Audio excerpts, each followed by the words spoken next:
അപ്പോൾ എല്ലാവർക്കും ഹാപ്പി ഓണം. രാവിലെ തന്നെ ഞാൻ അമ്പലത്തിലൊന്ന് പോയിട്ട് വരുന്നേ. രാവിലെ ഒന്നല്ല, ഒരു 8 മണിയെല്ലാം കഴിഞ്ഞ് കേട്ടാ. അപ്പോൾ അമ്പലത്തിൽ പോയിട്ട് വന്നിട്ട് കാണാം. സ്ഥിരമായിട്ട് പോകാറുള്ള അമ്പലമാണ് തർപ്പാങ്കോട്ട ശിവക്ഷേത്രം കേട്ടാ. അവിടെയാണ് എപ്പോഴും പോകാറ്. നമ്മളെ വീടിന് അടുത്താണ്. അങ്ങനെ ഇതാ അമ്പലത്തിലെത്തി. പോകുമ്പോൾ നല്ല മഴയായിരുന്നു. അങ്ങനെ വലിയ തിരക്കോ കാര്യങ്ങളോ ഒന്നും ഉണ്ടായിട്ടില്ല. നമ്മളെ നാട്ടിൽ തന്നെയുള്ള അമ്പലമാണല്ലോ.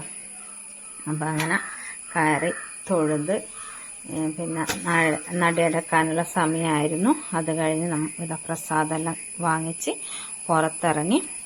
അപ്പം ഇനി നേരെ വീട്ടിലേക്ക്. അപ്പം ചെറിയൊരു വീഡിയോ ആണ്. അപ്പം എല്ലാവർക്കും ഒരിക്കൽ കൂടി ഓണാശംസകൾ. വീഡിയോ ഇഷ്ടപ്പെടുകയാണെങ്കിൽ ലൈക്ക് ചെയ്യുക, കമൻറ്റ് ചെയ്യുക, സബ്സ്ക്രൈബ് ചെയ്യുക. അടുത്ത വീഡിയോ ആയിട്ട് വീണ്ടും കാണാം. അങ്ങനെ ഞാനിതാ തിരിച്ച് വീട്ടിലെത്തി കേട്ടോ. അപ്പോൾ ബൈ ബൈ.